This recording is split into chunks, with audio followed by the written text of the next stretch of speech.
Uriah. What's up, Jimmy? What's happening, brother? How you doing? I'm doing good. I just got back from Arizona for 3 weeks, Yeah. helping my mom and dad out. Okay. My dad had some health issues, so, just getting back to swing of things. Yeah. But glad to be back. He's doing okay? Yeah, he is. Okay. Hopefully he can have a couple of shoulder surgeries and we'll be ready to go. But Okay. that's what we're hoping. Fingers crossed. Yeah. But other than that, though, things are good. And yourself? Yeah, doing good. Just got into the new space. I like it. Grooving. Yeah. So, yeah, girls are doing good. We started school this week, so that was crazy. Oh, that's Back to school is always nuts. So move and back to school. But man, when was a their little little ones going to school, that's the Oh, coolest. they love it. Especially, so my youngest started kindergarten. Uh-oh. And so she's loving it. She was like upset that she's out of school on Fridays. Like she's like, I want to go to school. Sissy's going to school. I want to go to school. Why can't I go to school? So Hope she never loses that. yeah, fingers crossed, right? Exactly. Fingers crossed. But yeah, doing good. So, we always try to come up with something that's useful because we're not experts in anything, right? Right. I mean, we're pretty much, here's us, here's how we dealt with things, blah, blah, blah, blah. But so I was on social media and I like kind of the motivational stuff, Mm-hmm. They have all these graphics and I'm scrolling and I come across just this piece of paper with 10 things on it. Mm-hmm. Basically, 10 things to make your life better. Mm-hmm.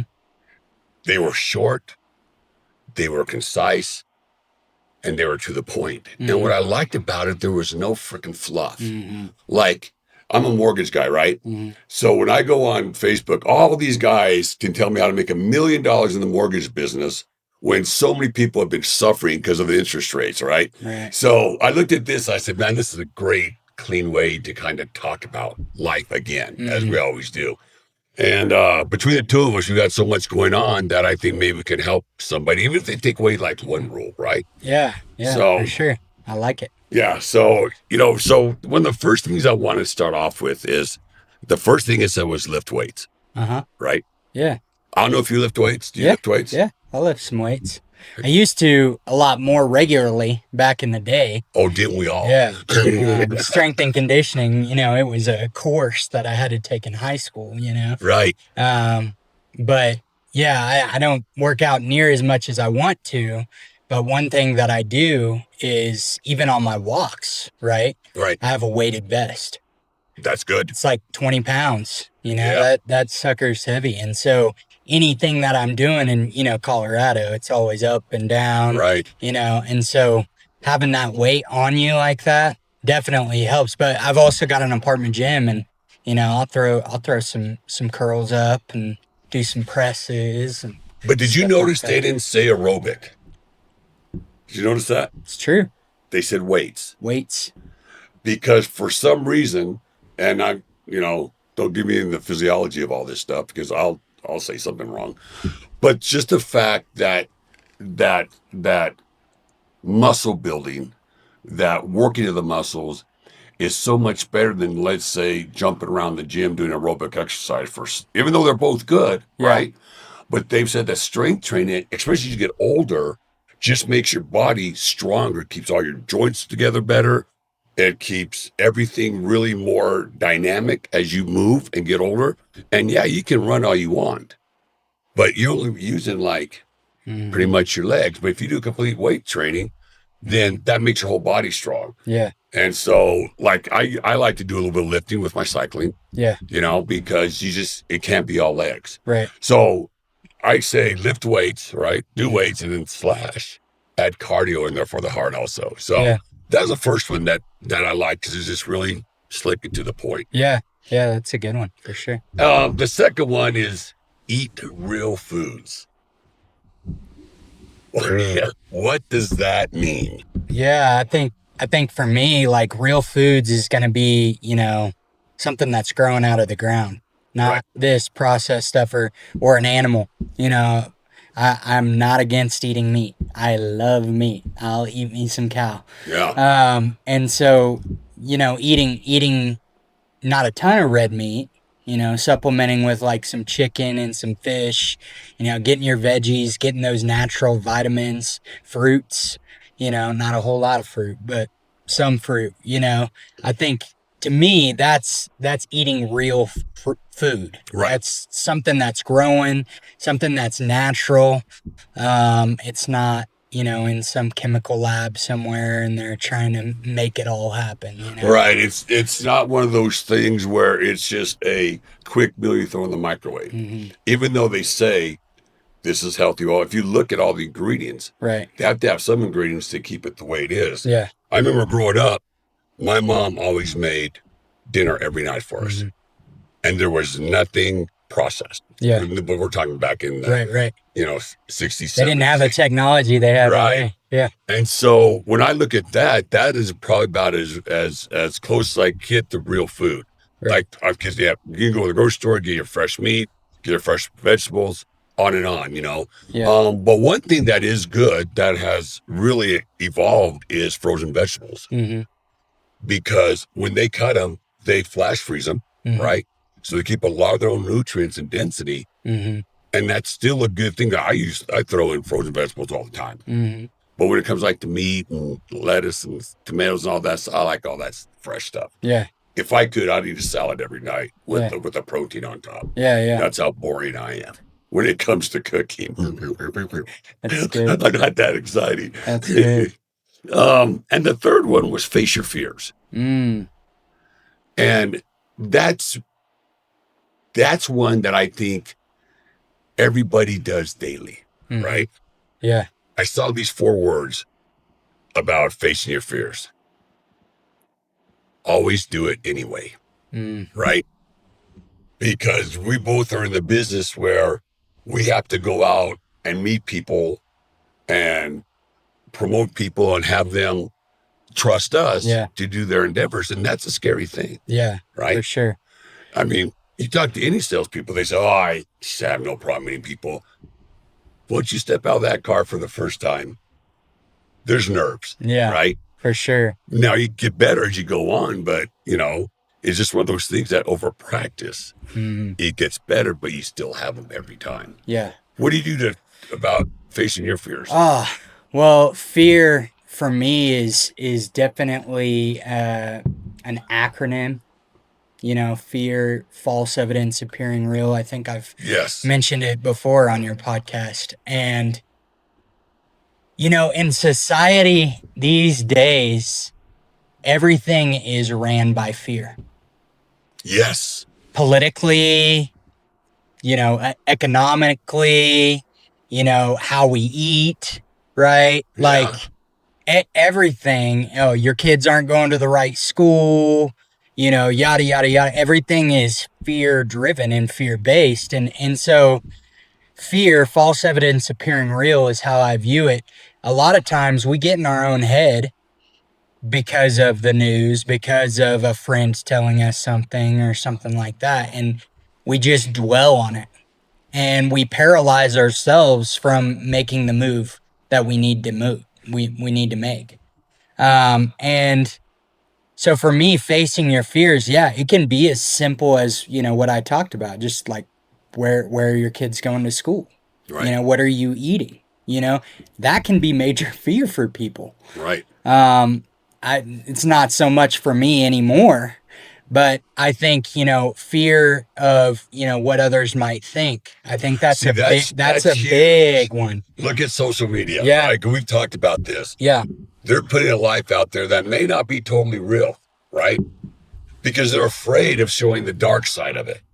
Bro, I mean, with AI influencers coming into the picture, Yeah.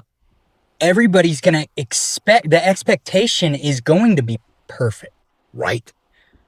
And the fear in yourself of not matching those expectations drive you to make stupid decisions. Yeah. Yeah. I mean, fear is an incredible animal. And you said it yourself, everything is driven by fear. And marketers know that and they prey on that, right? Yeah. They prey on fear and they prey of keeping up with the Joneses. Our product's better than your product. Or you need our product. Yeah. Because, Sam down the street has his new Hyundai. Yeah. So you need one. So that's true. Fear is an ugly animal. Yeah. Because it can absolutely just freeze you in your tracks. But I think what's good to know and understand is that fear is always going to be present. Mm-hmm. And so it's not a matter of necessarily extinguishing fear, but how we let fear affect us. I'll go a step further. I think you need fear. Because what does fear do? You get energized, right? Fight or flight syndrome, in a sense. Mm-hmm. So I think like whenever I go meet a new realtor, a new client, I do have that fear. Mm-hmm. But you know what? That's okay because my brain's thinking, okay, here's what we got to talk about. Mm-hmm. Here's what I can do for them, Mm-hmm. right? And what do they need from me? Yeah. So if you just went in there like, I got this, I mean, you're going to be flat, right? I don't care who you are. Okay, so here's the thing I have problems with. I'll be perfectly honest. Positive self-talk. I'm not the guy that's going to go into the mirror and say, Jimmy, today's your day, baby. Yeah. Straight up. That's not me. Right. I'm more that type of guy that just kind of sits back and probably wrongly looks at my mistakes and how to correct those. Because all this Pollyanna sometimes, it's to me, it's just like, you can say it, but unless you believe it, then what does it do? Right. Unless you're acting in it, unless you're executing on it, like, it's just talk. Right. Don't talk about it, be about it. Right. And affirmations and all that other stuff. I'm sure that works for a lot of people, but that's just not me. Right. And so I guess my positive self-talk is something after I accomplish something. Yeah. Right. Yeah. I think too, like another way to view self-talk too is something that you said that kind of stuck with me a while back was this whole idea of you don't really love yourself until you go through the shit. Right. Like until don't know who you are. And you don't, like, that's when you find out whether or not you have self-love or not, is when you're going through the thick of it. Right. And I think that has a lot to play with self-talk when you're going through whatever it is that you're going through, because it's very easy to seep into this mindset of, oh, poor me, I'm just a piece of shit, Right. whatever. And then you start this negative downtrend, right? Right. When really, if you can view your situation and circumstance, and not a lot of people can do this, so I applaud all that can, but to take a step back and view this circumstance or situation as that growth tool and realize that you're doing a good job. You're doing it. You're getting through it. Encouraging yourself in that way. I think that's huge positive self-talk, because it's very easy to be like, oh, I'm terrible. I think what people don't realize is that because everybody's been through something in their life, right? Nobody's special. Mine's not worse than yours. Yours not worse than mine. It's all just crap when it really blows up. And I'm not talking about the little things. I'm talking about the big things in life, right? That changes your life. And I think sometimes, and even I forgot this when I was going through my stuff, is that I was mad at myself. I was talking down to myself. I did not like myself. I'm an idiot. Why did I do this? Why did I let those people in my life? Blah, blah, blah, blah, blah. But I was still getting up every day out of bed, and when I look at it now, I didn't realize how important that was. So in a way, my positive self-talk was just, Jimmy, just get your ass out of bed, right? Just do something. Yeah. Even if you just make lunch today. Yeah. Just do something, Well, and I think too, it's interesting that you say that, because I think about, whenever I went through my darkest night, if you will, my best friend called me and told me, you cut the crap out or I'm going to come down there and kick your ass. Right? Like, and that was actually a positive thing. It was. And so it's interesting what we define as positive and negative. Right. Because I think it's based on the person. It's because some of us need that tough love. Some of us need a quick kick to the midsection to get going. My sister told me. Yeah. She goes, get your ass get your ass up. Yeah. And go handle this. Is your new life. Right. So you need to go discover your new life. You need to find out who you're going to be, because what you went through changed you. Yeah. Right. That's not the old Jimmy. I was watching something the other day when we go through tough stuff, this guy's sitting there talking, and he's like, this relationship that you were in, yeah, you did lose yourself, but it's because you gave yourself away. Right. You did it. It wasn't their fault. You were the one who made the decision and said, I'm going to self-sacrifice what I want, my values, my dreams, all for the sake of not being alone. Exactly. Dude, I was like almost about to start bawling because it's so true. And I think that's positive. The positive self-talk is like, is it true or is it not? Like for me, instead of whether it's positive or negative, is it the truth? Is it what I need to hear? Or is it something that is just fluff? Exactly. Bull crap and stuff like that, or, better luck next time, all this other stuff. Good luck, all this stuff. I don't get on with that. Well, see, one thing too I've noticed is that until you deal with what you did and why you did it, you cannot have positive self-talk because you have not answered that question.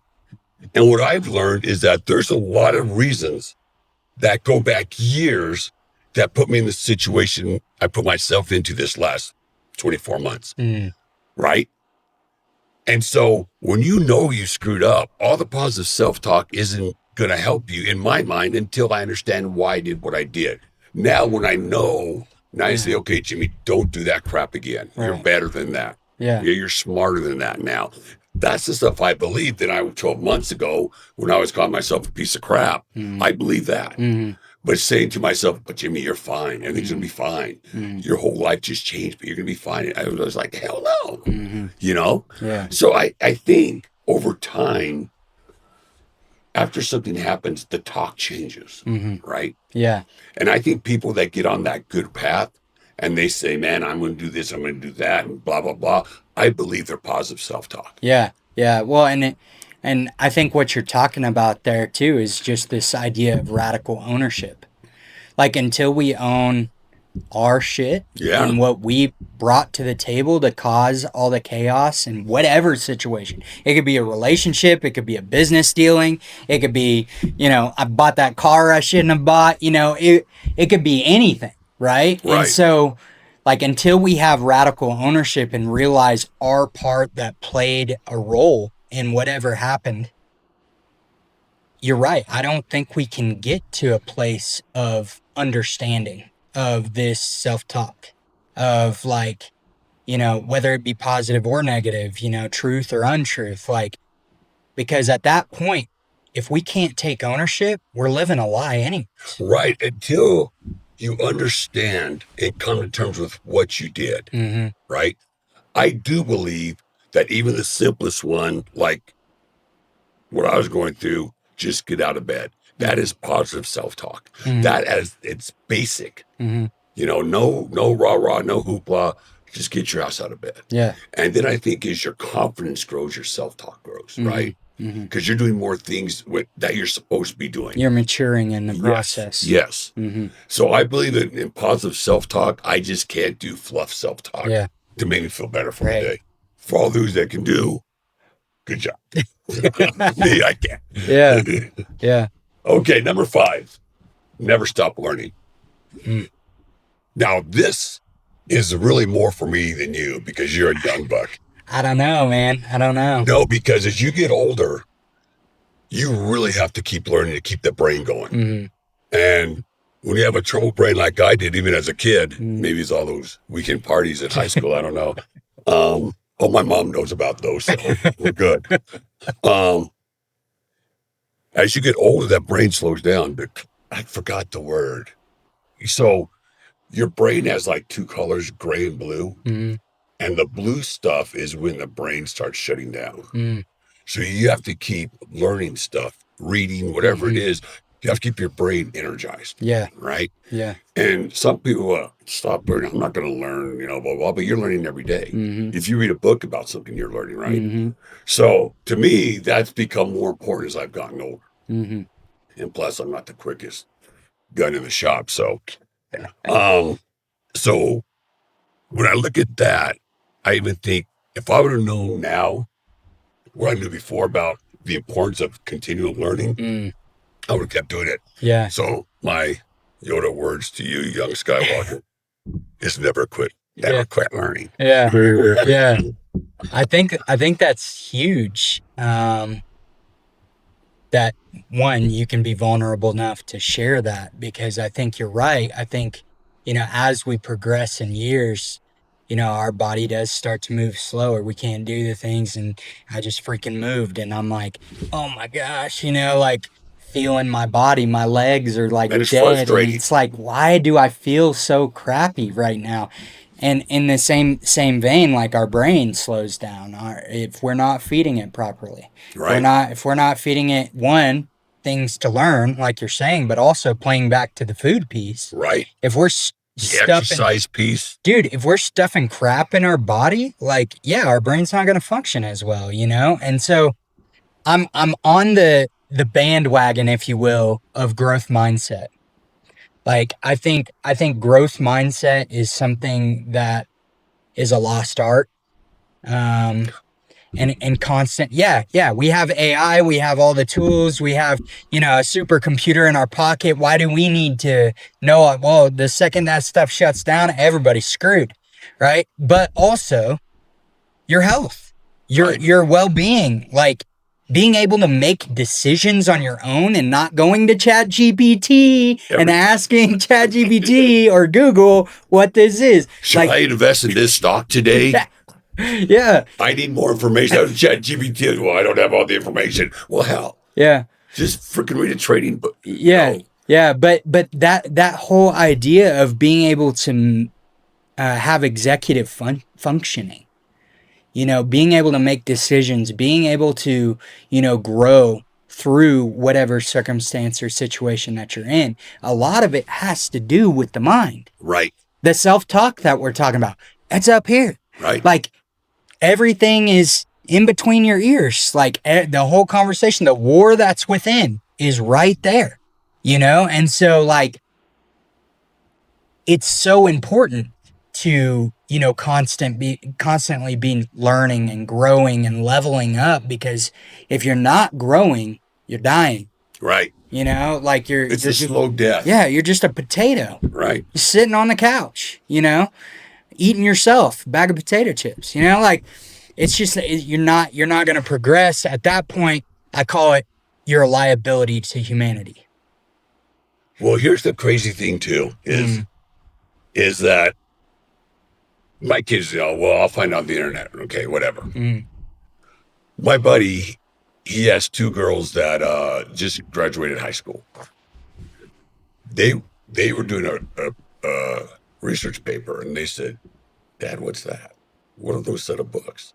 Those encyclopedias. She picked out the things. She goes, "Wow, I didn't know that." And these encyclopedias are like 50 years old, right? Now, we all know that whoever wrote it wrote their spin on it, right?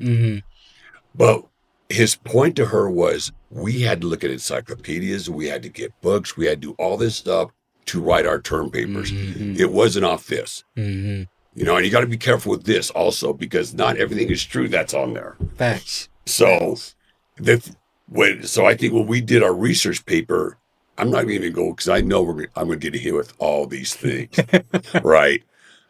Well, it's not easier. We're doing it now than when you did it, blah, blah, blah. It's different. Yeah, right? Different. When you carry 3 or 4 books around, write a term paper, that's a whole different thing. Yeah. But it was still learning. It's a different type of learning. But I think they need to crack more books. Right?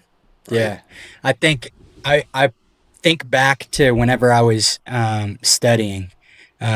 For a while, I studied through the School of Biblical Studies through University of the Nations.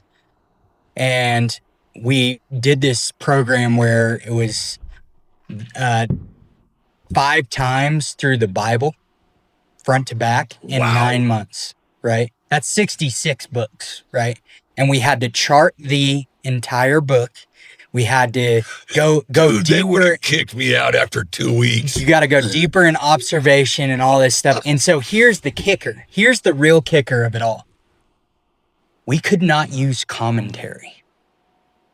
So for those of you who know, the Bible is an old book, right? And so there's commentaries out there of scholars that have gone through the Bible, done their research, and they kind of like spoon feed you.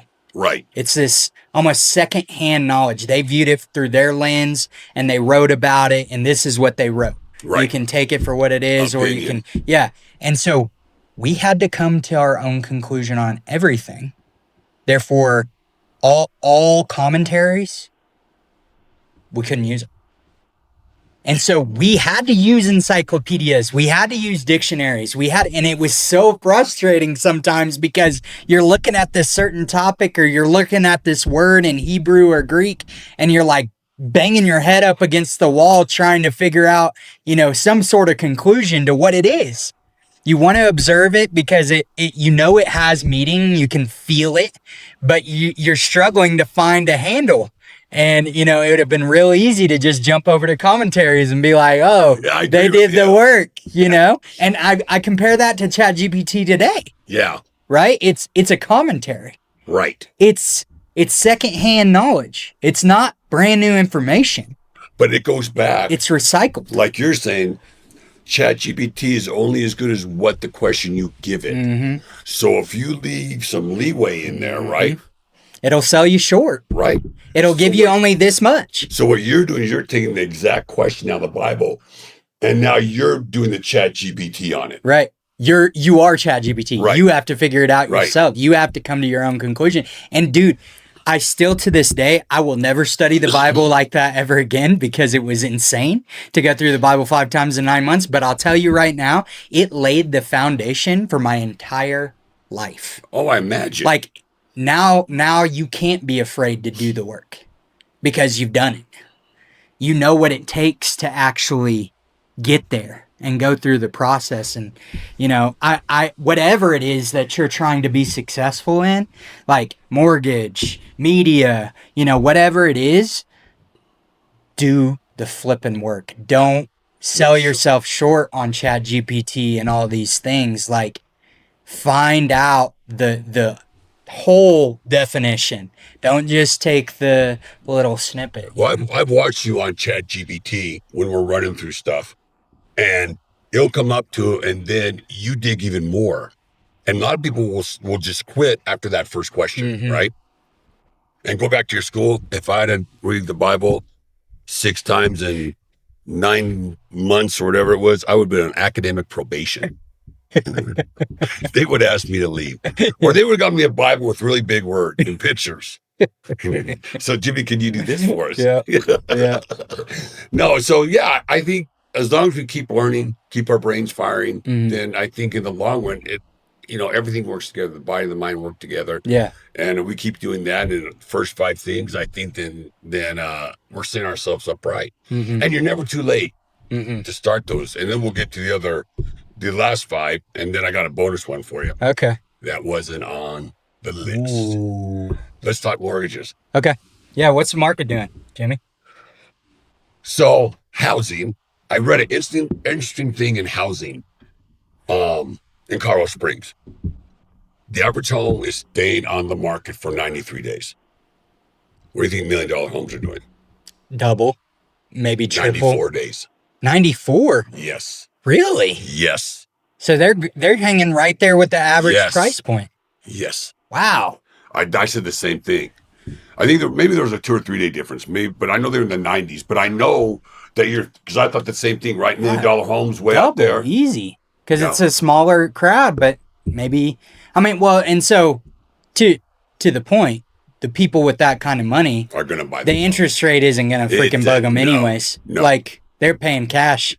Or they have enough money down payment, and they know they're going to refi in 6 months. Yeah. But I thought that was really interesting. Yeah. But if you think about it, $1 million home, people think that it's this big freaking home. It's not. Dude, in like a couple years, that's going to be the average price point here. In Colorado, hell yeah. And if Colorado Springs keeps making the top 10 places to live, Yeah. they're only going to go up more. Yeah. No, I moved here 10 years ago, so I'm not one of those people. But I know we need it for growth and stuff, but sometimes you don't like to everybody else find your secret happy place here in Colorado Springs. Mortgage rates. Yeah. So inflation popped in a little bit hot. But we knew that was coming. But there is a strong indicator that in September rates will drop. And we see them dropping from till the end of the year going to the next quarter. Yeah. So I think that's a good sign. Now watch everything blow up there. Say Jimmy said the rates are dropping. No, I'm not guaranteeing anything. That's just word on the street. But they're due. Yeah. I think they're really due. And another thing about the prices of housing, prices of homes. Jesus, Jimmy, grab a clue here.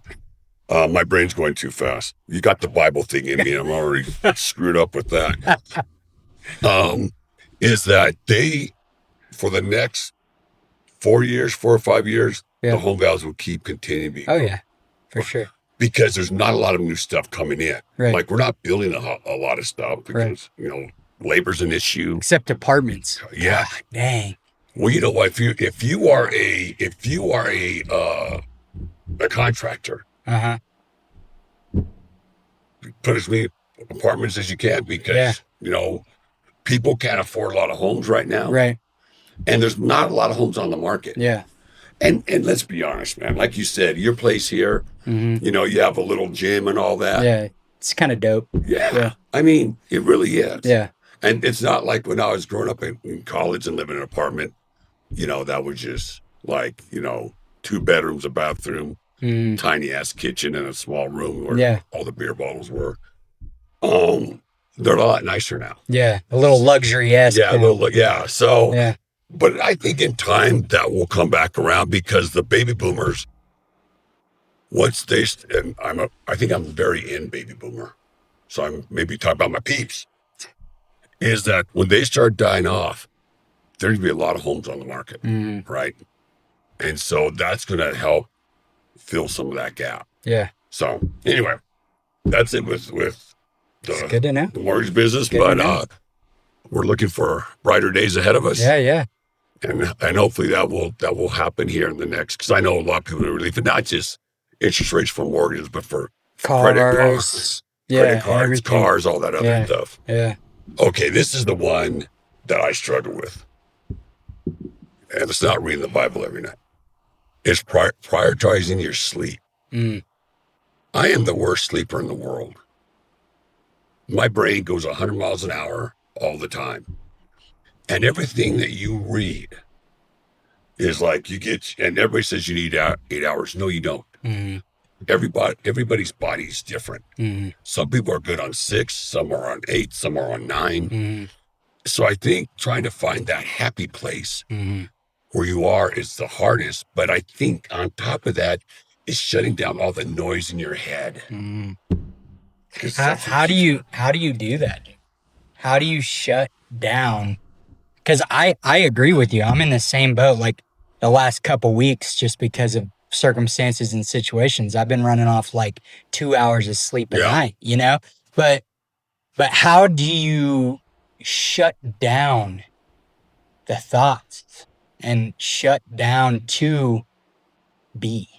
This list has, I think, given me an answer. See? Bonus section. The fact of exercise and diet. Oh, okay.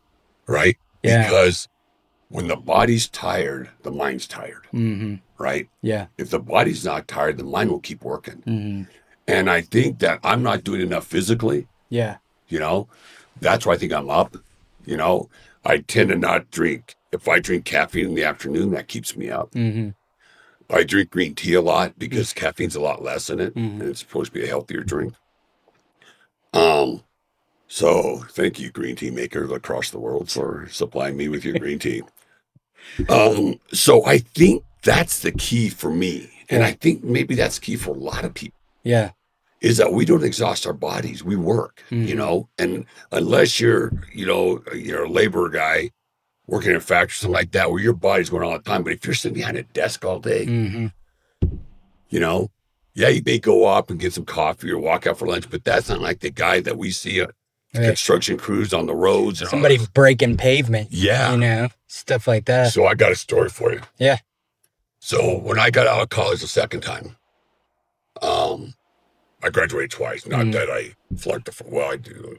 I got 2 degrees anyway. Okay. When I say the second time, people think, oh, see, it's the first. And being in Mexico State Aggie, you know, Aggies. Yeah. They're not supposed to be the sharpest tools in the drawer. Hey, I'm not saying nothing. I'm keeping my mouth shut on this one. And being a second generation Aggie, that's even worse. So anyway, when I got out of college the second time, I worked for Budweiser. Okay. You know, the distribution. Yeah. So Budweiser, what we did is if you drove a truck, you did all your merchandising, you dropped your beer, you took out all the old beer, you did all your stuff. Unlike Coors guys, they had a merchandiser. They had somebody else to help them set up their beer, you know, the B team. But I weighed like 150 pounds because all I did was move. Because I had like the longest route in northern New Mexico. Man. But you know what? I came home, I was tired. Yeah. In fact, I was dating my ex-wife at the time and I fell asleep at a movie theater. I was so tired, so I didn't promise sleeping. But I think that's a lot of it. You know? I remember too, I got a story too.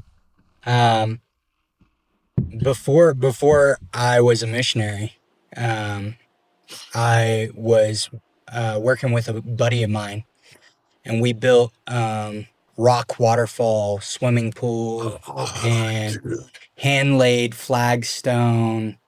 And bro, I'm telling you, I was the grunt on the crew, right? I was just you're Weddle. the guy. I was Weddle, you know?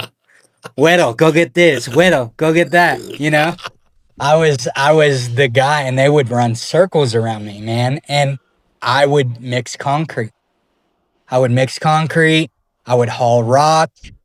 I mean, sometimes up 2 flights of stairs on a 2x6 with a wheelbarrow. I'd be falling off. My gosh, dude! Like I would come home and just out, like done, and I was probably in some of the best shape of my life doing that type of work, that physical labor, and you know, I definitely wasn't as stressed as I am today, you know, because at that time, you know, you just do what's right in front of you. Right. Your biggest stressor is mixing the concrete. Right.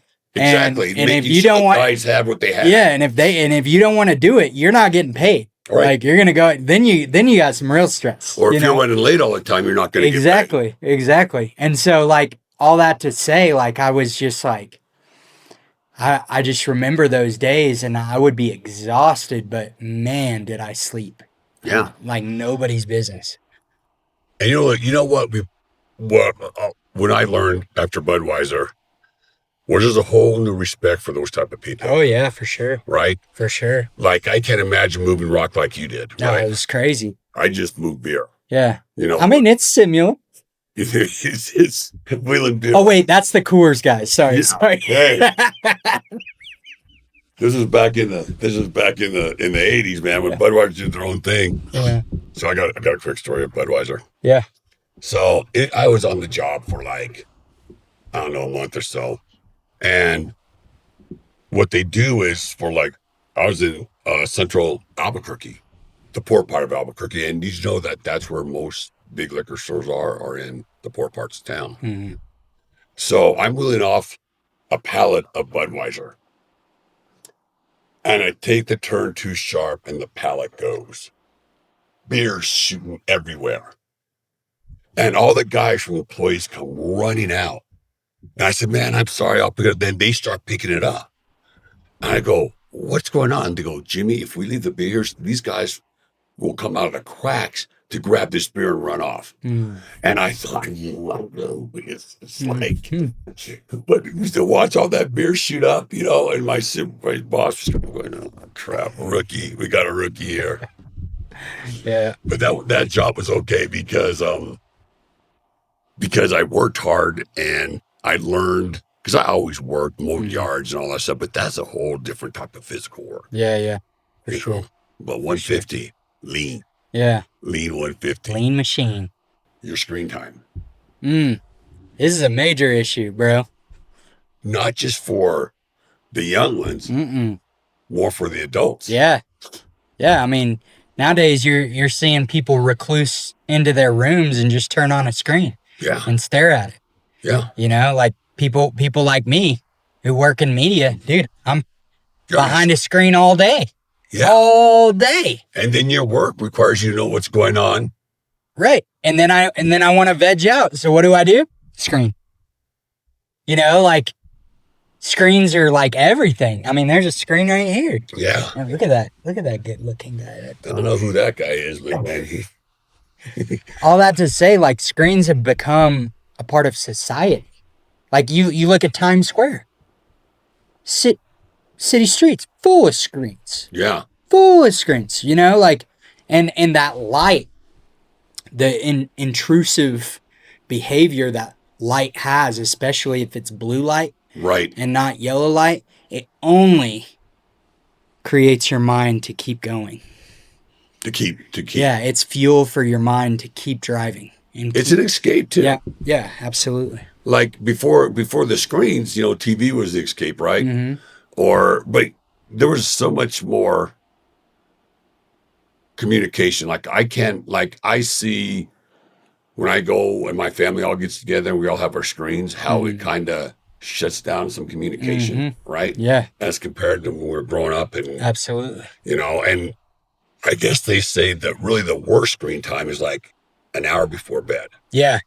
That's when they say to cut it off an hour before bed. Who does that? So your brain shuts down. I would like to know, do you shut your phone off before you go to bed? I want you to drop it in the comments right now. And if you do, you're coming on the podcast so you can let us know how you do it. You can teach us. Yeah. And then we'll put you on the fire and magnifying glass and say, oh, do you really? Yeah. 1 hour. We're going to big brother your house and put cameras up and we're going to be like, did they really? Are they serious? Oh, that's only 30 minutes before. But that's hard. Yeah, it is. Okay, so let me ask you this, since you know more about all this screen stuff. What's there watching TV before bed and looking at your laptop, your pad or your television? Yeah. Well, so again, back to the light that it produces, right? So there, with these new TVs and stuff like that, they have a yellow light filter that you can put on your TV. It could be nighttime mode or something like that, to where it's not as much on the blue light side. Okay. New cell phones the same way. There's a night mode that you can put your phone in and it kind of grays everything out. All the color like dissipates and it's just like grayscale almost. And so that's to help you like almost get bored with it and just kind of like, I'm done, you know?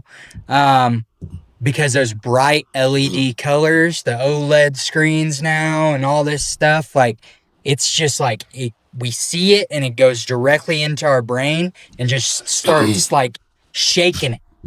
It's like, it's terrible for you, really. But again, back to society, like we feel like we've got to be in the know. FOMO, fear of missing out. Like that is huge for a lot of people. And especially like in my industry, I have to be in the know.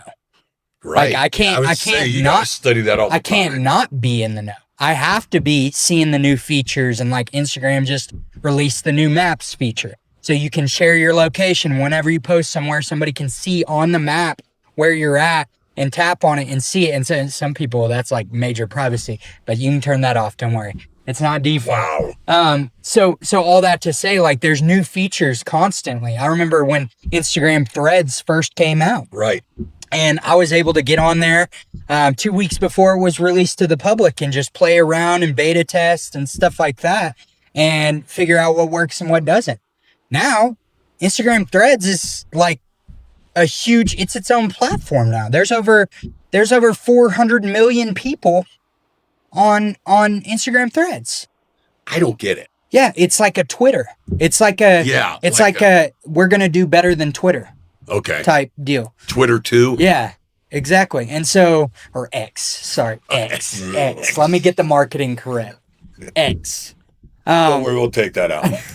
So all that to say, like, you know, like, it's hard to not have that supercomputer in your hand these days because there comes a time where you're addicted to learning. You're addicted to knowledge. You're addicted But is it to knowledge you're really looking at? I think for some people, yes. For some people, it's just like more information. It's not really like retaining it. Right. It's not retention. It's not actually learning Just what's it. going on. It's just like, getting fed a whole bunch of crap. Yeah. And you figure out So what you can't sleep at night. So you can't sleep. And that's the thing, man. Like, it's, I shoot me down if you want. Come after me if you want. I think it's all a ploy. You know, I think they want us in front of screens. They do. They want us to veg out, turn into a vegetable, right? Like, they want us to rely on the system. They don't want us to do this list that you're talking about, because if we do that list, then we're kind of independent. We can kind of make our own decisions. We put the phone down. Why do we need the next version? I mean, if you're just checking this thing for messages and phone and that's all you use it for. Yeah. Yeah, that processor is going to last you your entire life. Yeah. You're just using it for text messages and calls. Right. But the second you start scrolling constantly, now you got to get a new processor because you burnt it out. It's a faster processor. Yeah. Faster. So you can scroll even faster. Damn. Lightning speed. That's what we need. Wake up with gratitude. Yeah, that's good. You guys. That's good. That's good. No, but see, I think that you should just leave it for the morning. I think it should be all day. Yeah, that's what I think it's a way of life. It's a lifestyle. You know, honestly, I'm just happy I wake up every morning. That's something to be grateful for. It is. That's gratitude. I saw today, Gary Vee put out a post, and it's got a cup of coffee. And on the outside is the bullshit, is, the what others think, and the how old I am. That's the bullshit. And then on the inside is like what matters. Let's take those first two. Yeah. Because that's easy. We're way up. We don't even have a script here. We just, what comes into our little minds is what we talked about. What others think. Yeah. What others think. How big is that in this huge. society? That's huge. In every society, man, I've been to third world countries, and it's the same there. Dude, I'll walk into townships in South Africa where everybody's living in shacks, but you know what? They got the latest iPhone. Yeah. You don't want to be... When people say, well, I don't care what people think. Do you? Yeah. Is that true? Or is it what... Or do you compartmentalize it like, I don't care what they think about this, but what they think about this is, I'm really... Yeah. I think some people do not, like, they really don't care. I believe you're right. I think they just, like, they're going to do what they want to do, and I think that's a way that we should live. I think we should be able to go and buy something that we like and wear it and not get criticized for it. We like march to your own drum, right? Yeah. Yeah, you do you, bro. You live your life, and live it to the fullest. But I think there are people too that are really concerned about what people are thinking about them, and it paralyzes them from making the next move, and all these things that we've already talked about. And then there's that hybrid where it's like, I care about this, I don't care about this. And that can be just as dangerous as caring about everything, because now there's like this dichotomy that's going on, and you've got to, You're two different people, right? Dude, alter ego. And see, I was like that, and you're never too old to learn about who you are. Mm-hmm. And I learned that I cared about what people thought about me, But at the end of the day, does it matter? Are they paying your bills? No. Are they, are they putting food on your table? Like, are they actually like creating a quality of life for you? No. So like, if they're not doing it, why do we give them? And here it is right here. Why do we give them that much power? Why do we give them our energy? Why do we give them, it's cyclical. This whole conversation is cyclical because it goes right back to fear. Right. And I mean, it just rotates like that. And to break the cycle, you literally have to just get out of that way of thinking altogether and what people say or do. Now, I'm not saying like, you know, just go be homeless or anything like that, because there's some people that take it to that extreme. Right. I don't think that's the answer. I think the But answer that is, should be your driving force to make a decision about yourself, yeah, depending on what other people think. right. I think ultimately, if it's affecting you in such a way that it's driving you to make decisions, or it's affecting your mental, or like you internalize it too much to Right. where you're an emotional nutcase walking around and you're just going to blow up on anybody and everybody, like, I think that becomes an issue. And that's where you start to take it seriously and you're like, okay, maybe I do need to go get counseling. Maybe I do need to, start journaling, process some, maybe I need to breathe for a little while. Just freaking breathe, bro. Right. Take a Just chill pill. Get the hell out of here for Right. a while. Yeah. Like all there's tons of different handles out there. And I would love to talk about that sometime, but tons of different handles to navigate, what others' opinions, how they affect you. There's different things that you can do to, one, cope, but also like break through. Right. Like there's both. So No, that I like that. And then what was the second part of that? On the outside of the cup? the other thing outside of the cup said your age. So it's very, very extreme, right? It's I'm too young or I'm too old. Right. And everybody in the middle is just kind of like, you're midlife, bro. You got time. You can figure it out. Or, you're midlife, you're not young anymore. You can figure it out. It's almost like the middle section has to just like figure it out on their own, right? Yeah. And the young bucks get mentored by the midlife and the older, while the old bucks are getting mentored by the younger. No, it's middle. And so, yeah. and Talk so, to my kids about helping the old buck. But that's the thing, is a lot of people, have this idea in their head that, oh, I'm 35 now. My life's almost over. Yeah, see. What? Somebody told me that they were 40, and I said, dude, I said, shut the hell up. I said, wait till you're my age. Yeah. Then you're going to find out a lot of stuff. I go, 40, you're just barely starting. Well, and kids thinking that they can't do something because they're not old enough. Dude, I'm watching young bucks make 6, 7, 8 figures. Yeah. Because they know this stuff. Right.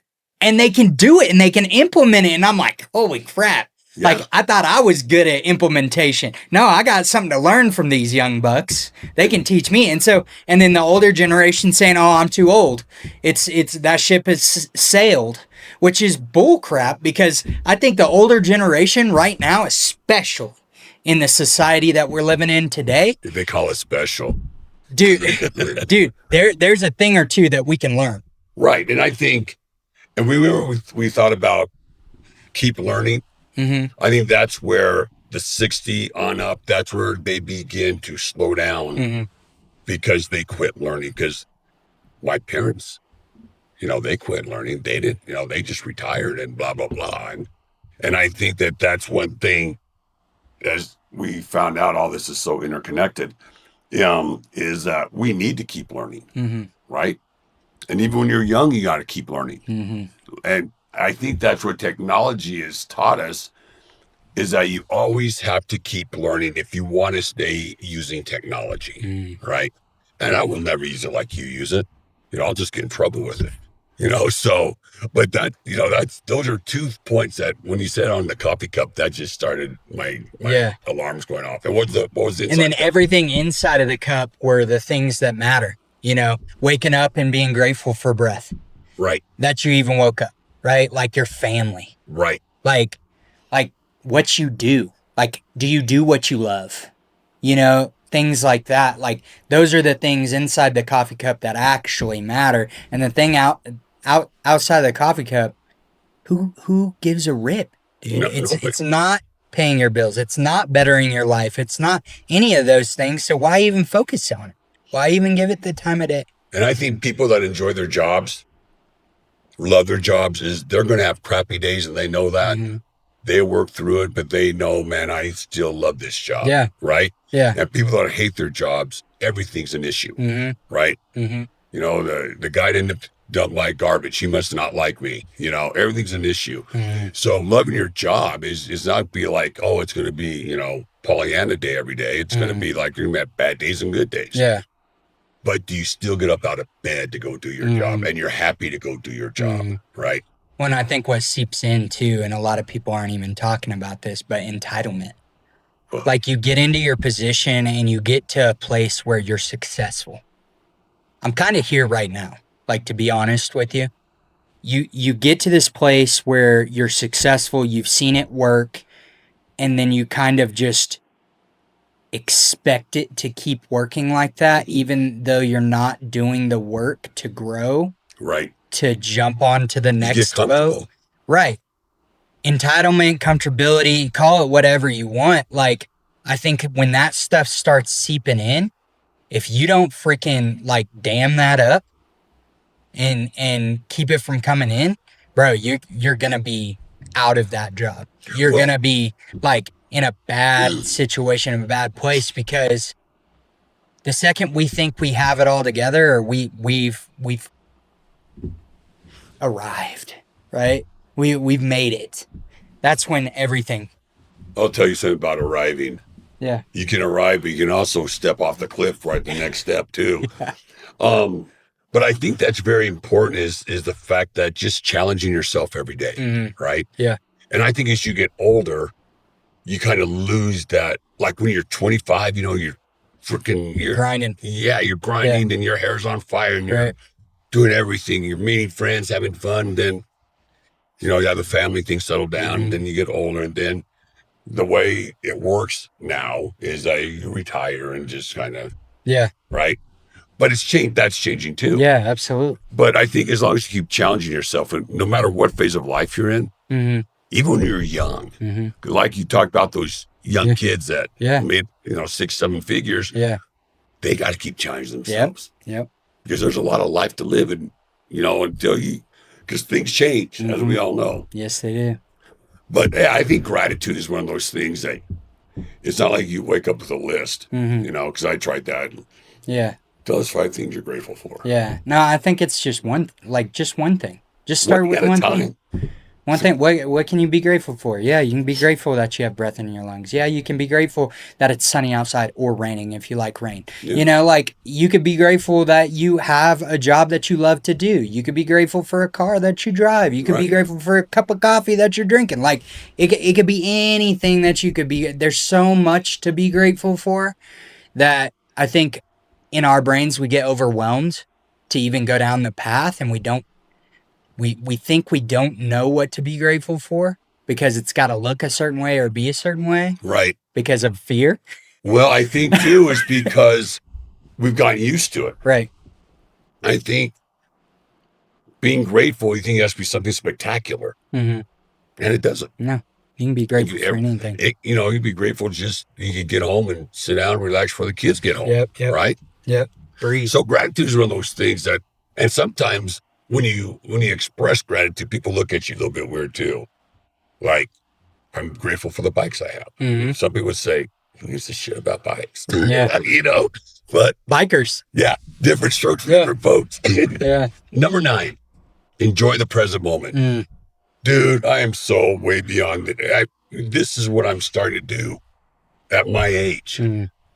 Because as you know, because you have a young family, you're looking to the future, right? Make sure things are going there. You know, not a lot of time in the past because you're in the future. And then when you get to a point where you make a mistake, now you're looking at your past and not so much your future.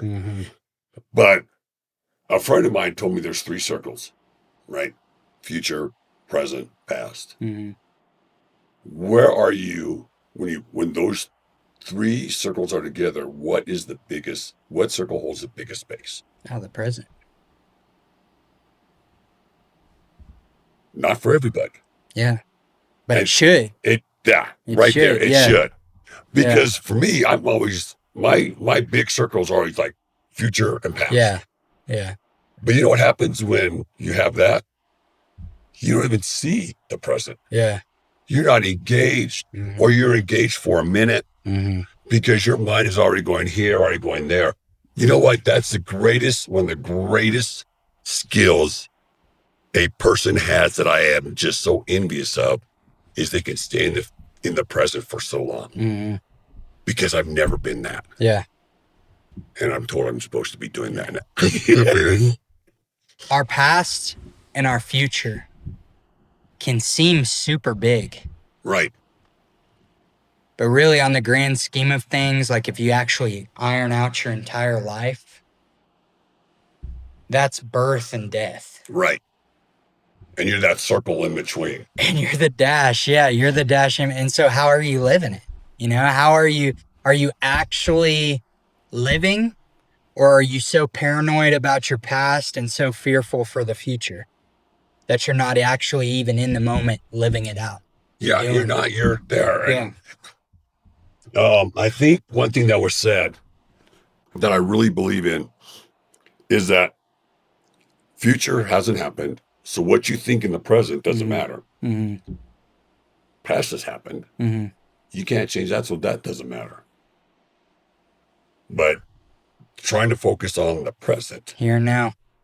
Yeah. All you got is now. Yeah. Yep. Exactly. Yep. But I think that's one of the skills I'm really trying to work on, is being in the present, right? Because I've spent too much time in those far right and far left circles. Yeah. What about yourself? Yeah, I think for me, I've been forced to be in the present here of late, and do what's right in front of me. And it's really hard not to think about the future. But see, Or here's think about where the you're past. working, is because you're fighting yourself to stay in the present. Yes. Yes. A lot of people in those hard times will do what I did, Yeah. and they run either way. Yeah. Right? You punish yourself, Right. or here you can, it'll get better, or oh my God, since I did this in the present, oh my God, my future's screwed. Yeah. How do I fix my future? Yeah. Yeah, but staying in the present and like staying disciplined. I think that requires a whole lot of discipline It does. to stay present and not allow yourself to drift off into thinking about what you need to get done or what you've already done and how you screwed up or whatever. Like, focus on the here and now. Yep. Let the past be lessons and let the future be encouragement to keep going. Right. And stay in the middle. Like, the future's your goal. Yeah. Right? Yeah. Those are your goals. Yeah. Choose your circle carefully. Your network is your net worth. You know, the people you surround yourself with affects everything. Bad company corrupts good character. You know, if you walk with the wise and the ones who understand, you're ultimately going to become who you're around. Right. And so choosing who's in your circle, I think, is a constant, it's a revolving door, really. Like, for me, anyways. Sometimes people have walked out of the revolving door, and that's a good thing. Right. Right? But sometimes people come and go.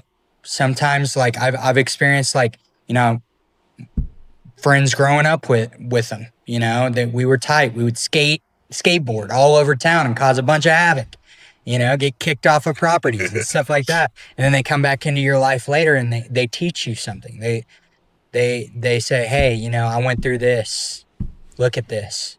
You know, just think about it. Don't let me tell you how to live your life, but just think about it. And then there's people that I have done life with that I feel like whenever we have a conversation, we just pick right back up like nothing ever happened, you know? And then there's people in my life that have been the crab, if you will. Right. That you put a bunch of crabs in a bucket. As soon as one starts to crawl out, Big. the other crabs pull them down. Pull them down. Like Yeah. I've had tons of crabs in my life that have sat there and said, "Oh, you're never gonna make it. You're never gonna do this. You're never gonna." There's different circles. Yeah, right. for sure. And I think, like, to me, the most important is my intimate circle, right? Yeah, People I've been raised up with that I know, my family, things like that. Then your outer circle is maybe associates and things like people that you work with. But even then, mm-hmm. if you don't work with people that have your same goals or your same beliefs, Mm-hmm. they can become a crowd, Right. especially in the business part. Yeah, So to me, it kind of like flows out like ripples, right? yeah, And the farthest ones out there, those are the ones that you may see everyone. There's really not, you know them, but you don't know them. they're not an influence in They're your not life. influence. Yeah. So to me, has always been my most important is my inner circle. Mm-hmm. Those ones that, I mean, guys I've known for 50 years. Yeah, That we're still friends. And my family. And like you, Mm-hmm. you're a part of my inner circle now. Okay. So those are the ones that I know I can trust. Yeah, Right? That I can tell anything to. And you and I had some talks, yeah, especially when I was going through my shit. Yeah. I called you and said, "What do you think? Don't worry, Jimmy. It's Yeah. gonna, yeah. So I think that's the circle that I'm the most protective of Mm-hmm. and the most I give strength from. Yeah. All the other stuff on the outside, And I would encourage people too, like, it's okay to say goodbye to people for a season. Yeah. It's okay to, like, not let their emotion or what they project onto you affect you anymore. Like, you have power and authority to walk away from that. Right. Because I know in my life for so long I was a people pleaser. Yeah, And those were my best friends, and how could I ever say bye to them or not hang out with them on a day-to-day basis and stuff like that? Well, guess what? You can. And you can grow, and you can find other people that align with you. I think I think alignment has a lot to do with life, period. Right. And finding people that you align with, that you have the same goals and visions and values and ethic, right? Like, Right. I think that's huge, because the second you start to be okay and tolerate, dude, like, you're back again, cyclical. You're losing yourself all for the sake of that relationship or that friendship. Once you get one cockroach, they spread, and because they bring their people in Mhm. also, right? Yeah. And there's a thing where just because they're in your inner circle now doesn't mean they're going to be there in the future. Right. Exactly. Or the people that were on the outside now won't be in your inner circle in the future. Right. But the thing that you got to, I think, what I really believe is that it's all about trust. Mm-hmm. With your inner circle, it's all about trust. Yeah. And what do they say? It takes a lifetime to create trust. Mm-hmm. It takes one incident or one moment to blow it all up. Mm-hmm. Right. That's facts. So, That's facts. so I think the inner circle thing is cool, but I think even as you go out your ripples, they still have to kind of have the same Mm-hmm. belief system, not this word, the commonality Mm-hmm. Yeah. that you do. I mean, you see things kind of alike, Mm-hmm. and sometimes you don't see things alike, and that's fine too. Mm-hmm. Because what I've learned is the people that don't always agree with you, they teach you, Mm-hmm. right? Yeah, for sure. Because you can watch Fox News all day long, Right. right? And you're going to believe everything they say, but somebody says something from CNN, thank you. And they're the devil. Yeah. And they may have the right facts. Right. Right? So good and bad. Yeah. Okay, here's a surprise topic. Okay. All right. The one thing they left off, and I think it's an awesome list, they left off spirituality. Mm. Now, to me, spirituality is your own belief system, Mm-hmm. right?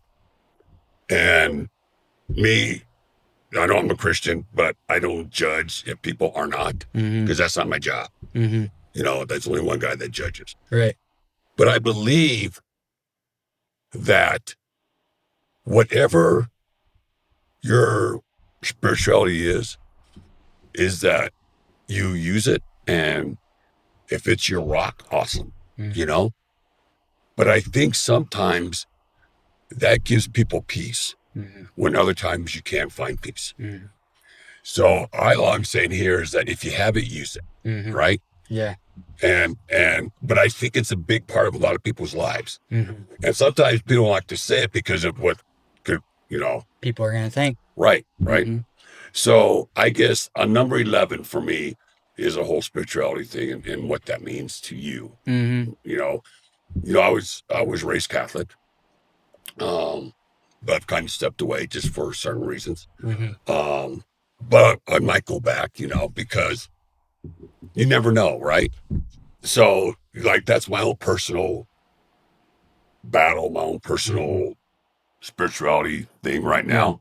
But I think Muslim, you're Jewish, it doesn't matter, man. That's your faith path. Mm-hmm. Path. Stay strong with it. Mm-hmm. Yeah. I think faith is such a vital role in life, period. Because if you don't stand for something, you might fall for anything.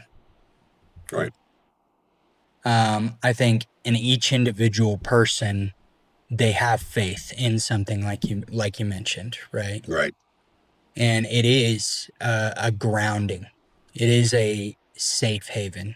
It is a refuge, if you will. And it's a foundation. Yeah. And we build upon that foundation, whatever we do in life.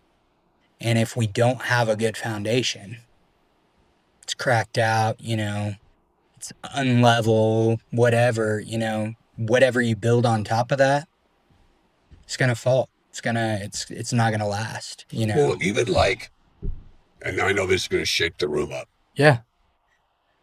Even non-believers, they have their spirituality in a different way. Mm. And to me, I've always said, and God, I'm gonna get torn up on this. I'd rather be with somebody that is a non-believer that treats people right, that does the right thing day in, day out, compared to a guy that bends a knee for an hour during the week at a church, and he's an asshole the other 6 days. Yeah. I know that's going to piss people off, but, Yeah. but you know what? At least you know you got over here, right? This guy's a chameleon. Mm-hmm.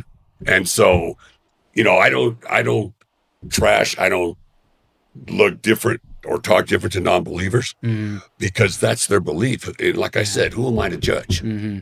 Right? Yeah. But that guy that bends his knees, that's an asshole 6 days a week. That guy pisses me off. Yeah. And he gives everybody else a bad name. Right. Right? Yeah, I think that's what it is like, I think a lot of people within whatever church they go to, right, have gotten comfortable. And they think they can live kind of however they want because they're saved or whatever. They're forgiven. Right. Right. And they tend to treat people in a way that's not of what they even believe. Right.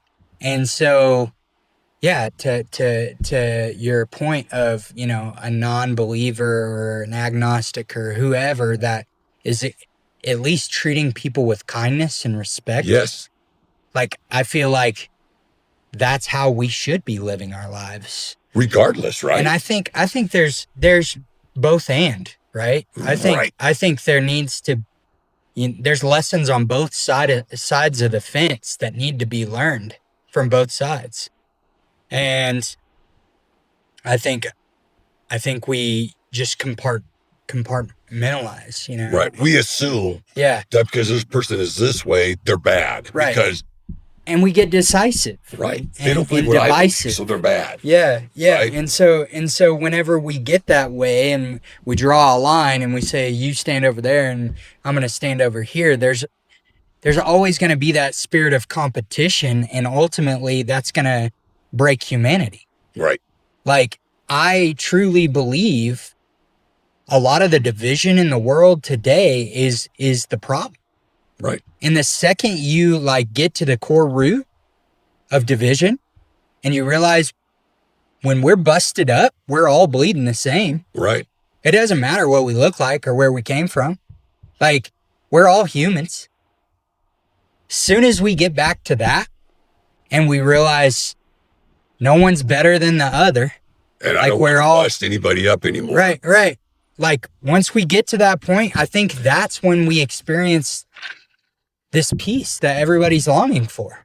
Yeah. Is laying down, you know, our views on division, laying down, you know, what we believe and how we think it's so right, whenever like maybe what somebody else believes can be right too. Well, the Like- crazy thing is, right, everything is based off our faith or their non-faith, right? Right. What they believe, right? Right. And to say that, well, you're not going to heaven because you don't believe in this, that, I always go back to saying, how do we know? Mm-hmm. Do we know? Do we know, right? Because what is faith? Faith is something you believe in. Mm-hmm. There's no proof. There's not like somebody came back and said, there's heaven. Mm-hmm. Don't worry about Uriah. Mm-hmm. But I saw your name on the bad boy book. You better do some straightening up. As compared to, there's no heaven, Right. right? Nobody knows. Nobody knows. That's why it's faith. That's why Yeah. I don't see how people can question or think somebody's faith is bad Mm-hmm. when all we have is faith. Mm-hmm. And what they have is faith. Faith to me does not have to be a religious context. Mm-hmm. It's what you believe in, Mm-hmm. right? Yeah. And the agnostic have their beliefs, the non-believers have their beliefs, and that's their beliefs, just like we have our beliefs. Mm-hmm. So Yeah. I'm gonna get torn up on Yeah. this one. Get ready. You open the can of worms. That's good. Yeah. That's what we do. Yeah, this is the conversations that we need to be having. Yeah. You know, and you know, I think the biggest thing with religion and stuff is realizing that it's not concrete. It's wet clay. Right. Like, if we can truly stay there and rest in uncertainty and not have to be certain on every freaking thing and just live and just be at peace with that and be okay with not knowing all the freaking time, dude, the quality of life you'll experience will change because you'll actually start living. You'll, instead of struggling to understand Instead and of figure judging everything and judging and doing all the things and burning yourself out, and you know, you actually have capacity. You know, one thing I love, and you know the Bible better than I do, but I just take everything a little bit of context, is when I have a person of faith saying, oh, you'll never get to heaven because you're that type of person. And I always think, did somebody eat with lepers? Mm-hmm. Weren't they the outcasts back then? Nobody wanted to touch a leper, right? Mm-hmm. Who ate? Jesus ate with the lepers, right? Yeah. And the sinners. Yeah. So how can Tax collectors back Were in the that day, worst. they were the worst. And so it's like comparing sin, right? It's like, no. That sin is way worse than that sin. Is it? Like, I think it's still sin. I think we're all guilty. We've all fallen short. Like, we're all under the microscope here. Like, we've all, done something that was wrong. Even if it was just a white lie, it was still a lie. Like, all of it doesn't matter what it is. Like, sin's sin. Like, wrong is wrong. Right is right. Right. And that's that. And so for somebody else to even come in and say, oh, you need to get your stuff together. That's why the dude said, okay, let the one without sin cast the first stone. Let the one that's never done anything wrong in their lives throw the first stone at this woman that you think has done this. Well, it's almost too like we use the word sin, right? But I think that maybe that's not the right word. And here's why. Because I think that there's a common moral code. Right, wrong. Right or wrong, right? Mm-hmm. And the person that is a non-believer or is an atheist, they don't use the word sin, right? Mm-hmm. So why are we talking Yeah, that's like us knowing two different languages, trying to force our language on them. Christianese. Yeah, Yeah. it's bad about, you know what? We don't steal. Right. It's not like, oh, you stole, so you're a sinner. And No, you broke a moral code. everybody has morality in them. Right. They know right from wrong. They know, like, I mean, even if you I love these stupid dog videos on Instagram, you know, like they'll be watching a video and this dog like gets his tail pulled or something, and then the human's next to his dog and he's like, yeah, and then the dog's like big eyed, like, oh my gosh, don't do that to me. You know, like even dogs know. Yeah. They have morality of like, oh, I don't want that to happen to me. Yeah. You know, like, and so it's interesting because you're exactly right. We've made it to be and that's how religion has always been. Well, there's always been battles about religion, right? And it's always been language. Yes. Latin, right? Catholic Church, Yeah. right? The Catholic Church didn't want people to know the language because they wanted to control what was fed to people and what was not. And so William Tyndale's running around like a chicken with his head cut off, and he starts translating the Bible into English, something that most people can read. And the Catholic Church comes after him. Right. To kill him. Because they wanted to keep because they wanted to control it. Right. And so it's always been a thing of language. It's always been a thing of control, though, too. Yeah. Control and language has just been a vehicle. Right. And so even like you were saying just now, like, thank you for bringing it up. Like, we say sin, but really it's just like, that's wrong, bro. Right. That's just wrong. But I think it gives, all right, Chris is going to beat up on me. I think it makes them feel more powerful when they say you sinned. They're studied. They're well studied or whatever. Right. And it's like, again, you're just separating yourself. You're trying to be something that, are you even really? Yeah. You know, like, are you like, yeah, sure, you're studied, but let me bring this scholar in and he's going to put you to shame. You know, like, right.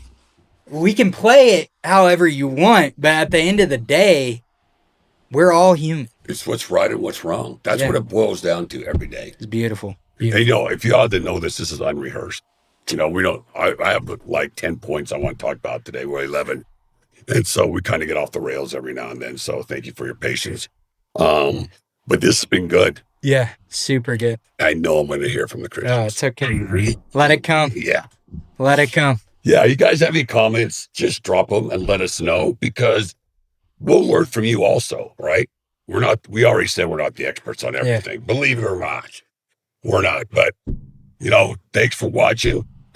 Listening to any comments, let us know. Again, if I can help you with your mortgage needs, give me a call, 719-437-5151 at Indigo Mortgage. Have a great day. Thank you.